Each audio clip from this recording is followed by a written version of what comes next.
நாள்தோறும் தன் தேவைகளை நிறைவேற்றிக் கொண்டு நடைபோடும் மனிதர்களுக்கு மத்தியில் பூரண மதுவிலக்கை அமல்படுத்த வேண்டும் என்ற ஒற்றை கோரிக்கையை வலியுறுத்தி 20 நாட்களாக அகிம்சை முறையில் உண்ணாவிரதம் இருந்து வருகிறார் 58 வயதுள்ள சசி பெருமாள்.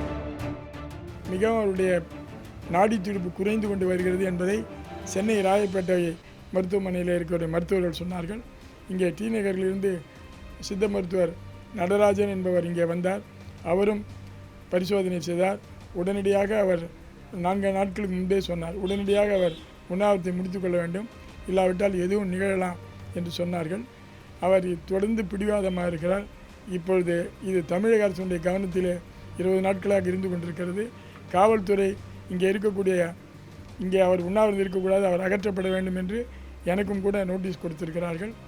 நாங்கள் என்ன கேட்குறோன்னா, ஒன்று மது விற்பனையை நீங்கள் தடை செய்யுங்க, அப்படி இல்லையா இருக்கக்கூடிய இளம் பெண்களை எல்லாம் கூட்டிகிட்டு போயிட்டு அரசாங்கத்தினுடைய செலவில் எங்களோட யூட்ரஸை எடுத்துருங்க, கர்ப்பப்பையை தயவு செஞ்சு எடுத்துருங்க.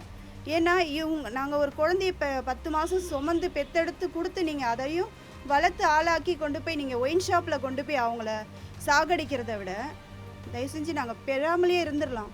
பலரது உயிரை குடிக்கும் மதுவை எதிர்க்க தனது உயிரையும் துறக்க தயாராக இருக்கும் சசி பெருமாளின் நோக்கம் மது நாட்டுக்கும் வீட்டுக்கும் உயிருக்கும் கேடு என்று விளம்பரம் செய்யும் தமிழக அரசு லாபத்திற்காக மதுபானத்தையும் மதுபான ஆலைகளையும் அதிகப்படுத்தி வருவது நிறுத்தப்பட வேண்டும் என்பதாகவே உள்ளது.